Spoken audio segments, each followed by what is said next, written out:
එබවන් අපි මේ වීඩියෝ එකේ කතා කරන්න බලාපොරොත්තු වුණේ කලින් වීඩියෝ එකේ පොරොන්දු වෙන විදිහට group product සම්බන්ධයෙන්. එතකොට මට පොඩි දෙයක් මග ඇරුණා variable product වල. මම ඒකට යන්නම් group product වලට කලින් අපේ create කරගත්ත variable product එකක් අපි variable product එකට යමු. අපි t-shirt එක create කරගත්ත මම ඒක නැවත edit කරනවා. මේකේ අපි කතා කරනකොට මේ variable product එකේ attribute සම්බන්ධයෙන් අපි කතා කරේ අර කලින් වීඩියෝ වල අපි add කරපු attributes විතරයි ගන්න. එතකොට අලුතෙන් මේ area එකෙන් අපිට තව attribute එකක් add කරගන්න පුළුවන්. එතකොට ඒක කරන්න නම් මෙතන custom product attribute කියන තැන add කරගන්න ඕන. එතකොට ඔයාට පුළුවන් මෙතනින් add කරගන්න. මම මෙතන නිකන් දාන්නම් gender කියලා. එතකොට මම මෙතෙන්ට male කියලා දාලා shift එකත් එක්ක enter key එකට උඩින් තියෙන එක ඔබන්න. ඊට පස්සේ female කියලා මම දාන්නම්. ඊට පස්සේ මතක තියාගන්න ඊළඟට product ටික බෙදෙනවා නම් use for variations කියලා යන්න ඕන. variation එකට add කරගන්න. එහෙම add කරගන්න ඕන නැත්නම් untick කරන්න පුළුවන්. මට add කරගන්න ඕන. මම ඒක save කරගන්නවා. ඊට පස්සේ මම ආයේ variations වලට යන්න. variations වල variations වලට යන්න ඕන. ඊට පස්සේ ඔයාලට පේනවා මෙතන අර ටිකට ඔක්කොම create වෙලා තියෙනවා.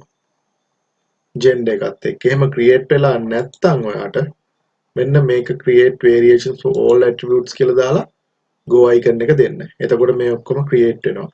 මට මේකේ කියන්න ඕනකම තිබ්බේ ඔයාලට variable products attributes කියන තැනිනුත් add කරගන්න පුළුවන් common නොවන ඒවා. common ඒවා අපිට අතනින් මේ product වල මෙන්න මෙතනින් add කරගෙන තියෙන එක වඩාත් ලේසි. right.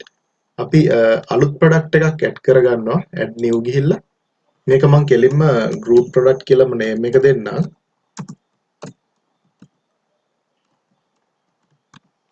group product එක. එතකොට අපි මේක description එක අපේ ඩබි ටෙක්ස්ට් එකක් අරගෙන අපි දාගමු මේ විදිහට. ඊට පස්සේ මෙතන අපි ටෙක් කියන කැටගරි එක මොකක් හරි කැටගරි එකක් අලුතෙන් එකක් හදලා හරි දෙන්න පුළුවන්. අපි description එක add කරගත්තා. ඊළඟට short description එක තියෙනවා මෙතන. ඔයාලට මේකේ තියෙන tabs එහෙම කරගන්න පුළුවන්. මෙන්න මෙහෙම drop කරලා එහෙම කරගන්න පුළුවන් හැකියාව තියෙනවා. නිසා පිළිවෙලටම තියෙන්න ඕන කියලා එකක් නැහැ. ඊට පස්සේ අපි මෙතෙන්ට ගියාට පස්සේ මෙතන තියෙනවා group products කියලා එකක්. මේක ක්ලික් කරගන්න. එතකොට මේකේ අපේ SQL label එක දෙන්න ඕන. ඇත්තටම මෙතන කලින් වීඩියෝස් වල වැරදිලා කියවිලා තියෙනවා මට මේක තොග මට්ටම කියන එක.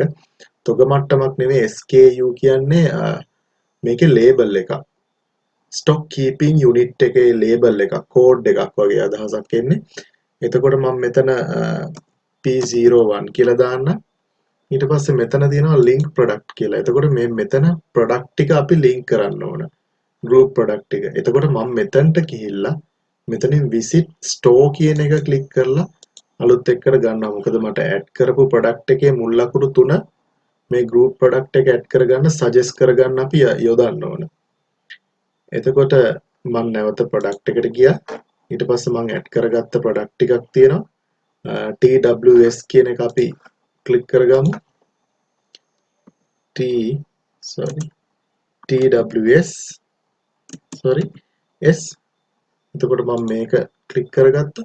මම තව product එකක් ගන්නම් USB mouse එකක්. මෙතන USB add කරගත්තා. එතකොට මෙතන product දෙකක් add කරගත්තා. product ඕන තරම් add කරගන්න පුළුවන්.